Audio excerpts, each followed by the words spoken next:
Okay, guys, welcome to PCL NA. How is ECU? EU? We're EU this week. Gems, right? We're EU. Yeah, You're we're here. We EU. must be, right? I have of course. I have the other British guy with me today, so things are changing. the other one. Yeah. Yeah, well, we have two. It's only like I'm pretty sure legally you can only own two British guys, right? It's How could you forget Jebro? where we have him locked in the basement. Like, we're in the basement. He's in the basement of the basement. But anyway, guys, we are here. It is day one. I think we are in the group stages. We're looking at the lower bracket, so we're going to be bringing you guys two best of threes, quarterfinals. Tomorrow will be the semis and the finals. That'll be hosted on the mainstream. I think our first game of the day actually is going to be a team PolacyZpolskiPL versus the League of Extraordinary Gentlemen. Those guys, they intentionally made that name just to mess with us. There's no other way. I can't. I can't. What's the name again? PolacyZpolskiPL. PolacyZpolskiPL. PL. Yeah. Oh my lord. I'm speaking to a couple of them earlier. Yeah, their name is literally to troll one of their own teammates' names. Not even just us, it's to troll their own teammate who has a similar name. The actual name is PolacyZpolskiPL. No, his is singular. PolacyZpolskiPL. God damn it. Of course. It's singular. It's plural, I think. Why else would it be there? So we're pretty much ready to get right into draft. I am Geronimo Jack, as we normally have, and I am here with Gems today, who has also been locked in the basement for the past month or so. So it's gonna be good, to have Gems back in the limelight, so to speak, on the stream. Hopefully we get a really good match, because I know a lot of these players on the Polish side, the Polish team here. There are a lot of solo queue players. You see them quite a bit. Mm-hmm. Some of them really strong. You see them play a lot together. I don't know much about the Extraordinary Gentlemen. I have seen, I think, their names across. Apart from that, yeah, but I think I've seen a couple of their names in queue and whatnot. But that's about all the extent of my knowledge on them for this match. But they have made it this far. They got through the round robin stage. That wasn't streamed, and they're here for the quarters, and it's a best of three. And that's what we have changed the format up a little to accommodate for the rule book that Epic has recently released. So we changed our format up. I'm not the format guy. Gems might be able to explain that a little more detailed than I would ever possibly be able to do. But I'm pretty much ready to get right into the draft if you are, Gems. Yes, I am ready to hop into this game. Okay, so starting this off, we're going to have poof. There's our nice Polish flag and the Extraordinary Gentleman. It's a hat with a mustache and a monocle. I don't know if you can see the logo terribly well. To get the band started, we are going to have Moragesh from the Extraordinary Gentleman as the first band of the game, and for Polacy, we're gonna have Belica band. So, how do you feel about those, Gem? Well, Belica is just one of those heroes. It fits in a lot of roles. Primarily goes in the mid lane, but just removing it means you don't have to worry about Belica. She provides a lot of utility, the mana drain, the knock-up, and single target removal, which is incredibly strong. Mm-hmm. The Moragesh is an interesting one. She hasn't been played too excessively in a lot of scrims and matches. She's occasionally thrown in. While she is really strong at long time matches that fights that take a long period of time because of the DPS, she doesn't really do that much quick burst, and later to the stages of the game when things like Honor the Pure and Quenching come in can negate a lot of her damage. So she's one of the characters that's very strong, but she's balanced out by the cards in the game. So you're going to need to bring in the Quenching Scales, which is one of the stronger cards in the game at the moment, to kind of counterbalance her. Muriel also becomes relevant if a Moragesh gets picked, that sort of thing, right? Yeah. What she is good as is the 2v1 lane in the off lane. She can sit there. She can potentially push out a carry. However, she can also be punished just as equally if there is a good strong duo with like a stun capability sitting in that lane. A Narbash or a Decker can just kill her outright in the off lane. All right, now for the first pick of the game, it's going to be Extraordinary Gentleman taking the Decker. Meanwhile, PolacyZpolskiPL. Meanwhile, the Polish people are going to be taking Narbash and Severog. Strong first pick coming out from the Extraordinary Gentleman. Decker, all-round good support. You deny it from the Team Poland is the easier way. I think we should, if you want to go for it. Yeah. But again, Narbash and Severog also really strong counter picks there. Like Severog is being taken here over Grux. That might just be a personal preference, I believe, from Polak.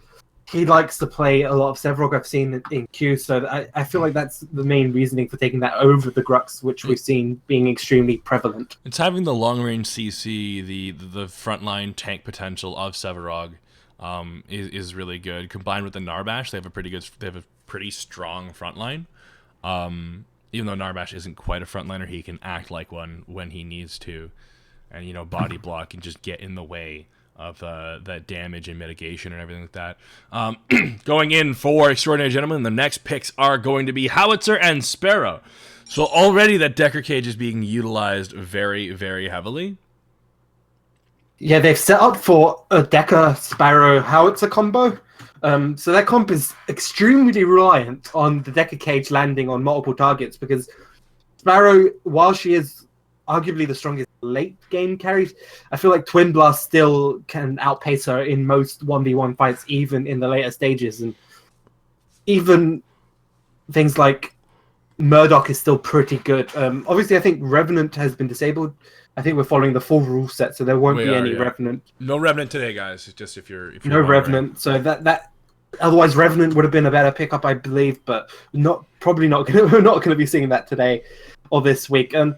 So it's a bit interesting to see the Sparrow, but they're fitting out around this AoE combo they've set up. And the next two picks of the game for the Polish team is going to be Twin Blast and Countess. So I'm really I know Extraordinary Gentlemen have the traditional AoE team fight pick, but I'm really liking the meta picks of Team Poland right now. It's really rounded out. They have an assassin, they have burst, they have frontline, they have CC. They're, depending on what their last pick is, I feel like they're probably going to win the draft. But yeah, PolacyZpolskiPL has Twin Blast and Countess. Countess is incredibly crucial for this comp. It can just remove Sparrow potentially with a Severog who can also dive the Sparrow. If they time that correctly around the Decker wall, that is probably going to be end game there for Sparrow. Sparrow's not really going to have too much that she can be doing herself to survive. It's going to be heavily reliant on things like Howitzer Mine and Decker Stun and Wall to keep her alive. Mm-hmm. Next two picks of the game, last two picks for Extraordinary Gentlemen are going to be Kwong and Greystone.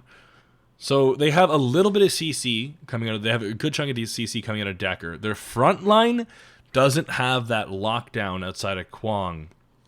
Kwong's one tether that they need. So I'm still going to give this favor to Team Poland right now, just based on the draft. And their last pick is going to be the Gadget. So Narbash Gadget has a combo together. Gadget has the AoE wave clear. She can compete with Howitzer when it comes to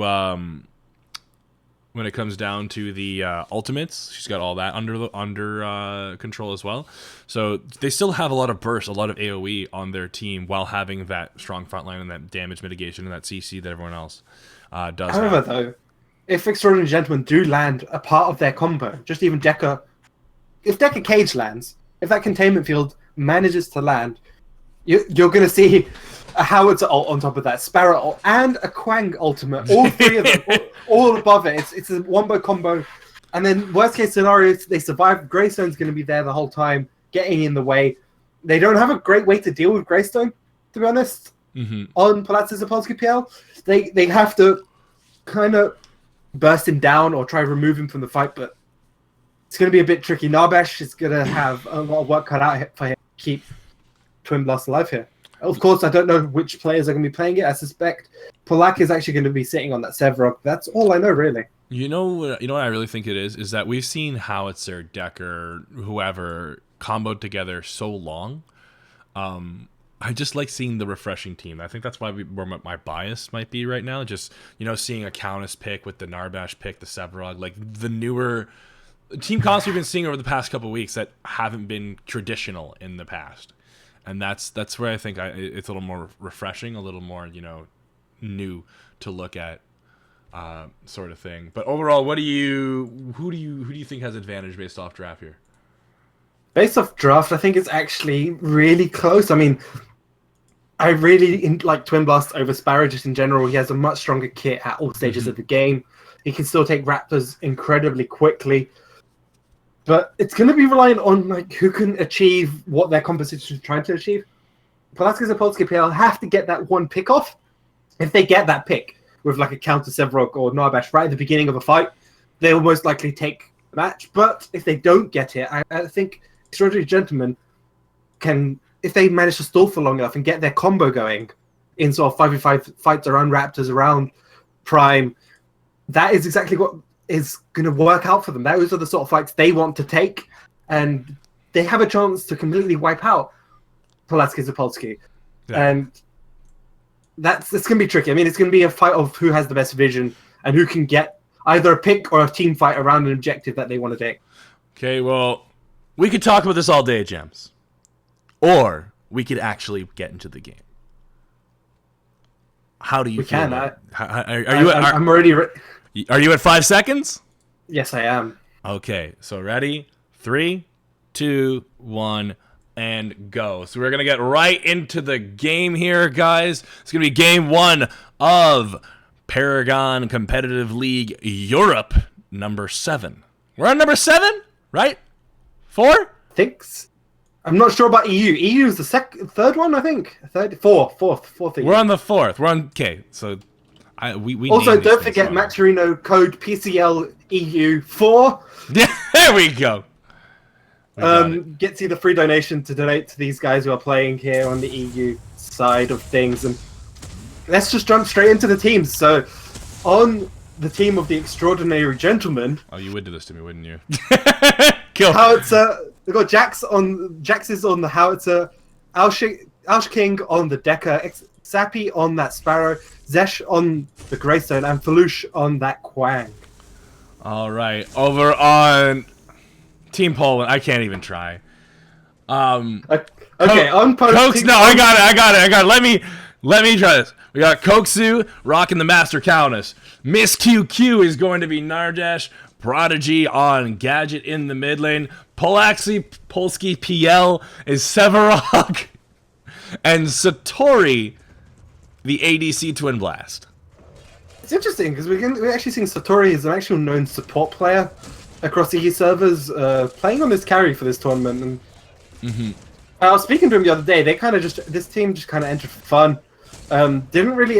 I don't think they expected to get too far into it, but they managed to get here to the quarterfinals, and they have a chance to make it to the semis. Considering they were just entering to have a bit of fun with some friends. They're doing incredibly well, and they're playing off-meta roles as well. I do like to see, teams are allowed to join this for fun. It's not like anyone can join the tournament and just see how you do, right? Like, this is your weekend. Yeah. We're going to play in the tournament this weekend. So it's nice to see that some people are joining, and, hey, if they do good, and it works out. So... Yeah, and it already looks like they've been doing pretty well, considering they managed to make it through the round robin. They seem to be doing okay the first few minutes. Nothing really drastic has happened on either side. Here, starting items. Again, we have the healer tokens for the offlaners, the scythes for the other lanes, and already gank here in the mid lane coming out from Sevarog. Okay, in the mid lane, we are seeing the gank come off. He's jumping on the Howitzer. He does land the root and siphons him just before that last tower shot would have taken the Sevarog down as well, but that's a very good gank coming out of Team Poland. Yeah, he does manage to get the recall. He probably will miss out on the river buff spawning because they are coming up in the next couple of seconds, but Miss QQ, as a support, rotating here just to try and secure this buff away from the Extraordinary Gentleman. And as we can see here, Prodigy might be caught out. Hold on, my stuff froze up a little bit. There we go. Okay, so yeah, Prodigy is going to be fighting the Kwong. He does pick up the red buff, but he's getting engaged on by Kwong and Decker, but it's going to be the end of him. He might be able to take the Kwong down, is not able to just before he falls. Does secure the red buff? Is it worth? Who knows? We now have Howitzer engaging on to Narbash. Miss QQ dropping the ward and trying to rotate around back to the mid lane as he takes a little bit of poke from Howitzer's R2000 rocket. Meanwhile, Satori is in the lane just farming away, doing a really good job of freezing that minion wave exactly in front of his tower, forcing Greystone to just kind of twiddle his thumbs off in his own jungle. The only thing he's getting is his minions. He's going to just be struggling a little bit there for some greens. He does have enough to go back and spend a few points, maybe get another healer token. Will allow him to get up into the lane and potentially not take as much damage. And we're going to see Sevrog here rotating here to the offlane. Okay, Sevrog's coming in for the gank. We do have Koksu trying to dive in. Will not be able to as he gets stunned by the stasis bomb. The root does land on Decker. She could be in trouble as the slow goes down and prevents Decker from hitting that tower. It's going to be Sevrog picking up the kill once again. In the mid lane, we have Narbash starting to rotate over. Miss QQ coming in to throw the thunk. It does land right behind him. There is the slow. Landmine bouncing Howitzer back away from his own tower. He could be in trouble as Polacy comes in to try and help out and help secure the kill. But it's going to be Miss QQ who's going to be the one to pick that one up, as we now have Kwong rotating around with Polacy right nearby and Decker there as well. He throws a tether. He will miss, and it will hit the wall instead of the Sevrog. All in all, 2 for 0 there, and not much to say. And as I say that, we do have another engagement as Decker is trying to help Kwong secure the buff. He's trying to get it. Who's going to grab it? It's going to be Sevrog. He gets to walk away. Prodigy's going to help him out as well. This could be a turnaround with Kwong in a little bit of trouble as it slow drops down, and so does the dash. Is Kwong going to be able to walk away? Landmine's going to bounce the Sevrog back towards the tier 1 tower. He goes down. That's going to be a bounty picked up for the Extraordinary Gentleman. It is, and it's now he does fall there, but it's another 1-for-1 trade. 4-2 on the board. We can already see points differentiation. Point difference is already starting to creep in.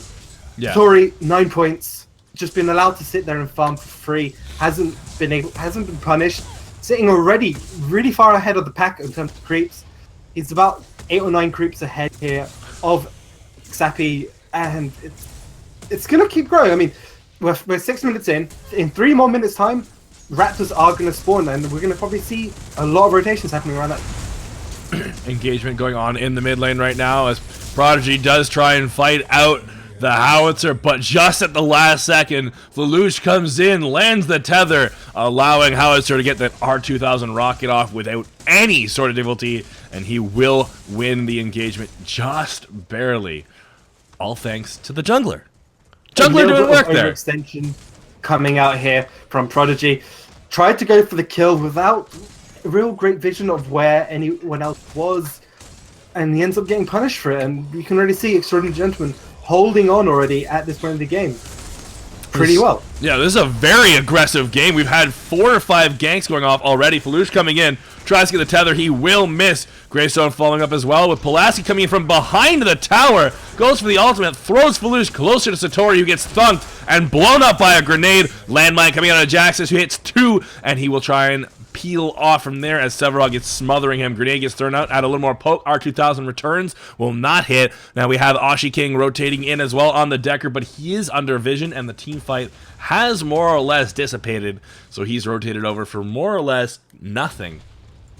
He is there. It will just be more of a deterrent. He's going to be able to clear a couple of these wards, hopefully, and there's an invisible Sevrog just kind of roaming the jungle, trying to look for a pick. Greystone looking like a prime target, but it's going to be pretty tricky to kill. And there is the Colossal Blow knocking him back. Grenade comes in from Satori as the thunk lands at the same time. And that will be yet another kill for PolacyZpolskiPL. That was my mistake. I completely forgot that Sevrog's ultimate comes up in about 30 seconds, and he had it already up from the previous fight. That Colossal Blow putting a lot of pressure here, and Kotsu trying to go for this kill on Sparrow. It doesn't have enough damage. It's just a level 5 counters. You can't really 100 to 0 someone. You can do about 2/3 of their health with a full combo, but that's about it at this point. It's more of a deterrent than you need to poke them down a little more before you can get that kill, but not enough. We do have Countess pushed up a little bit with the Kwang very close by. Countess doing a good job of warding the enemy jungle, so if anyone rotates over, she will know what's going to be going on and be able to rotate on that. Miss QQ running in. He gets hit by the tether. He could be in a little trouble as it's 3v1 on the support. And he uses the quenching skills to peel safely away from the enemy team. Koksu coming in now with her hair. Nice hair, Countess. Yeah, my replay is really bugged. Stasis bomb's going to land. Koksu now level 6. Ashi King only level 3 from the rotations he's been doing. He gets picked off by the grenade and the teleport on the Countess. And now Satori's going to get a double kill onto Sparrow. Lelouch is the last one alive to protect the tower against 4 people. He has no mana. However, the team is fairly low. Jax is coming in as well. Gets hit by the grenade and the triple shot. The bounce back will go in. He has no R2000 rocket to follow up on that one as Gadget throws down the Tesla Dome. How he's going to ultimate to clear the wave out. Prevent the team from pushing up any further. If they were smart, they could pick up maybe a kill or 2 here, but instead PolacyZ's going to dive in heavy and hit the colossal blow as well as the subjugate, followed by the grenade and triple shot. The Howitser's getting manhandled by the Sevarog this game, doing so much work. Polak is doing incredibly well here on this Sevarog. It is one of his bread and butter champions. You see him play it a lot in solo queue and things like that. He's really has a high preference in it. I'm surprised we haven't actually seen a Grux this game, considering Grux was actually left open. But still, he's been doing pretty well. He's 2-1-5, 14 points, already ahead of the pack here of Extraordinary Gentlemen. Satori, 4-0-1, 17 points, and it is time for the Raptors. Raptors are now up. It is that 10-minute mark. We already see the ward coverage coming out here from Team Poland. And look at it, they're straight on it. They know they have complete vision control of that side. They're going to secure this straight up to Satori, and it's going to set him all the way up to 22 points. They have 4 wards right there in their immediate vicinity, so if anyone goes around, they know exactly what's going to be happening right away. And those Raptors... didn't get all of the Raptors, I don't think, but I think he got 2 out of 3. He's only at 20. He's going to still be pretty happy with that. Well, even then, they now have a Sparrow who's way overextended and caught out. No escapes on that champion. There's the move speed boost coming out of Narbash, followed by the Thunk and a grenade, second grenade. And that is Miss QQ taking the tower to make sure the Sparrow is not going anywhere. Meanwhile, on the other side of the map, it's Countess picking up yet another kill onto the Decker. Prodigy running in from behind the tower again, taking a little bit of tower damage, but overall there, will be able to walk out, and they're going to push down this tier 1. Should be the second one in the game to go down. Meanwhile, in the mid lane, Jax is trying to get away from the Sevarog that's been doing so much to terrorize the rodent in the mech. He's going to get the slow off. It will not be enough as he just gets wiped right off the map before Narbash can even show up. In the left lane now, it's going to be Prodigy and Satori taking that tower down. Ashi King doing what he can to prevent the minions from pushing him any further, but all for naught. The tower does go down as they start to rotate into the enemy jungle. Lelouch, Zappy very close by. There is the Seek and Destroy going out to slow them down, followed by the Tesla Dome on top in case the ultimate by the Kwang was dropped out, but he had no health to follow up on that one. Meanwhile, Sevarog in the mid lane doing a great job of applying that pressure the team needs to continue their advantage and push that lead even further. Extraordinary Gentlemen not really being able to control the game right now as the tier 2 is being pushed. They're starting to answer the call. The landmine is going to hit the Sevarog back as Greystone is going to join in the fight. Gets stunned out, rooted. His ultimate's going to go down. PolacyZ dashes in, waiting for the colossal blow. It will hit the Sevarog as Narbash goes in as well. For the crash bang boom, actually managed to get the kill onto the Greystone. As the ultimate goes off from the Kwang, will pick up the kill onto the Narbash, but he did his job as a support. Great play.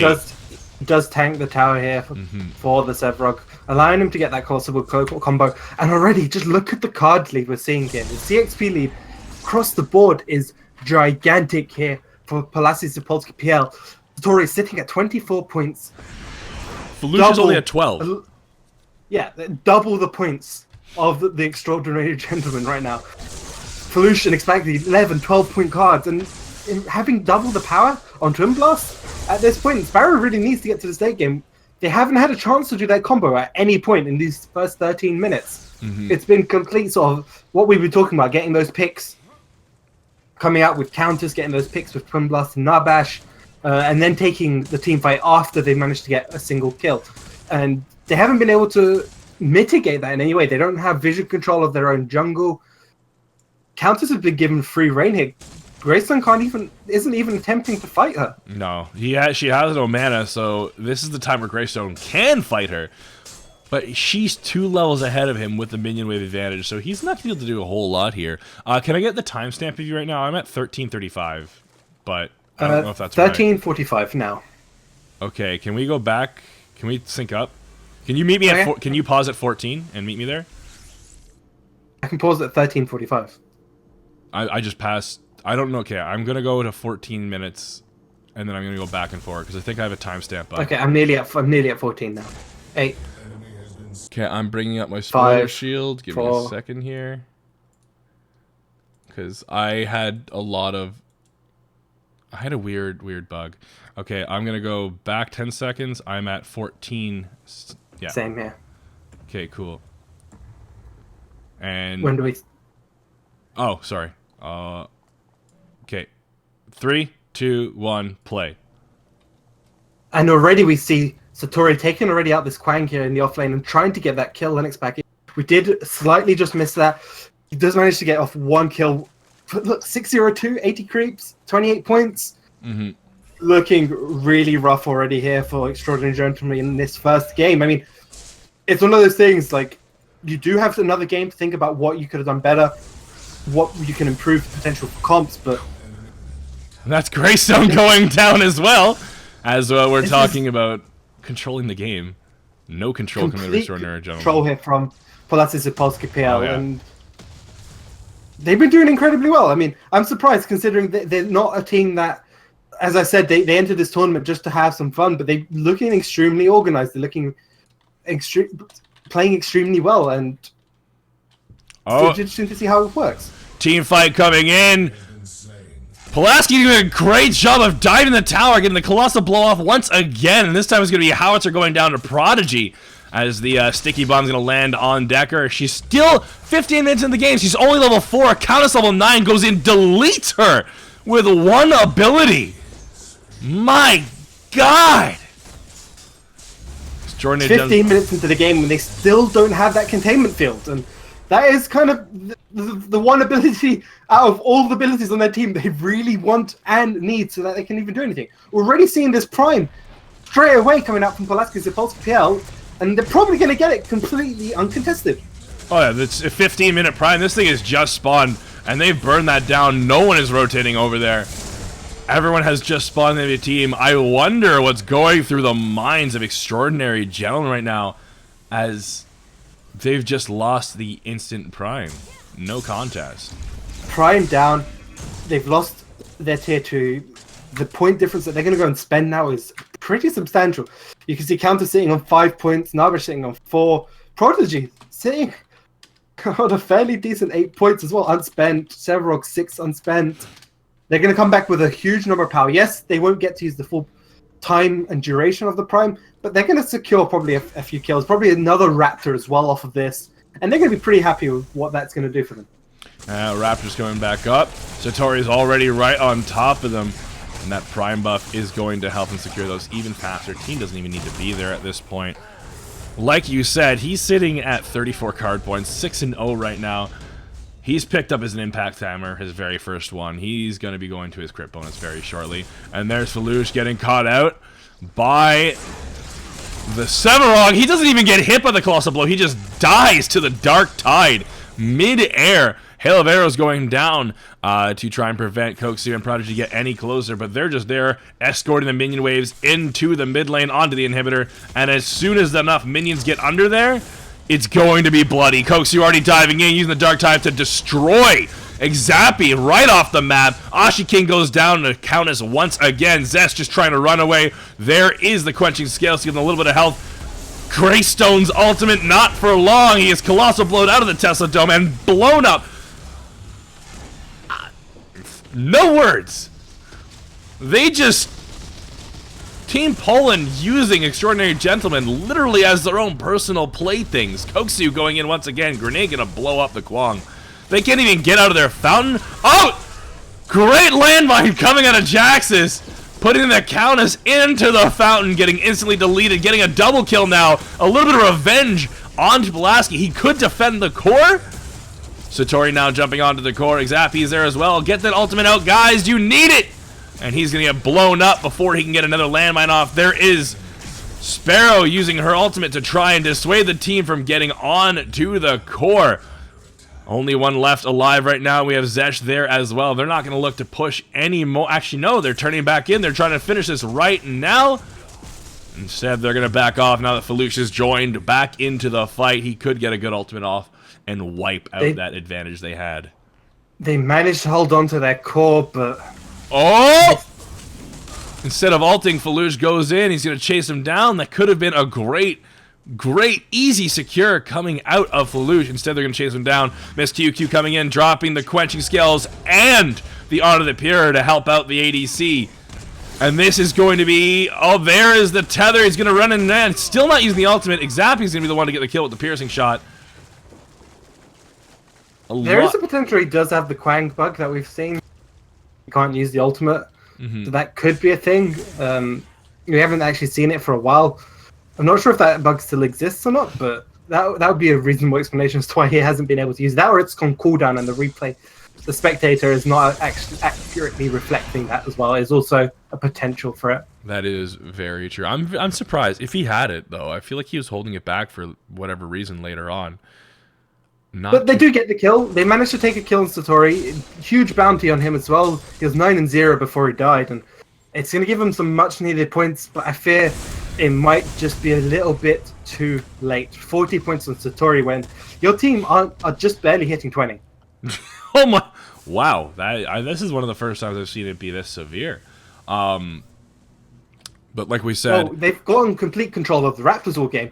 They managed to take the Prime. They've managed to take both Raptors that are spawned. They're probably going to get the third set when it spawns as well. Given probably up to about 45 points already, about 20 minutes into the game, 25 minutes into the game. Miss QQ just getting a bit stunted. He's going to survive, but look at the builds. We got... Oh, like Satori is 20 points ahead, literally double ahead of the enemy carry. They are 20 kills ahead of the other team. So, like, if you're going to see something interesting, like, you're going to see an advantage happen, it's going to be here. Pulaski is going to try and dive in, will not for the sub to get it out, as he just misses the distance gap. There is a blink coming at Kukaku and goes in for the teleport, deleting Sparrow off the map. He gets hit by the stasis bomb, but it won't be enough as the Tesla Dome is just chewing through the enemy team. Pulaski going to dive. There's the crash bang boom right out of the air is going to be Greystone going down. Kukaku is going to pick up yet another kill. That's everyone on the team down, minus the Howitzer, is being poked out under the zone fountain. Almost barely able to health regen.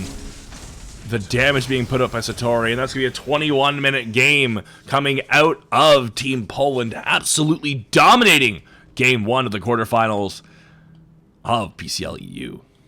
They did incredibly well right there.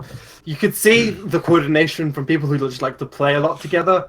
They knew what to do, even if they weren't playing sort of their main roles, because I know Satori's a support player, so...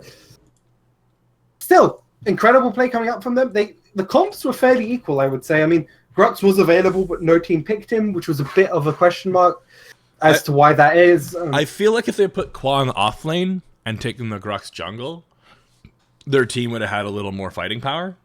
Yeah, the issue they had is they didn't have any sort of early game presence.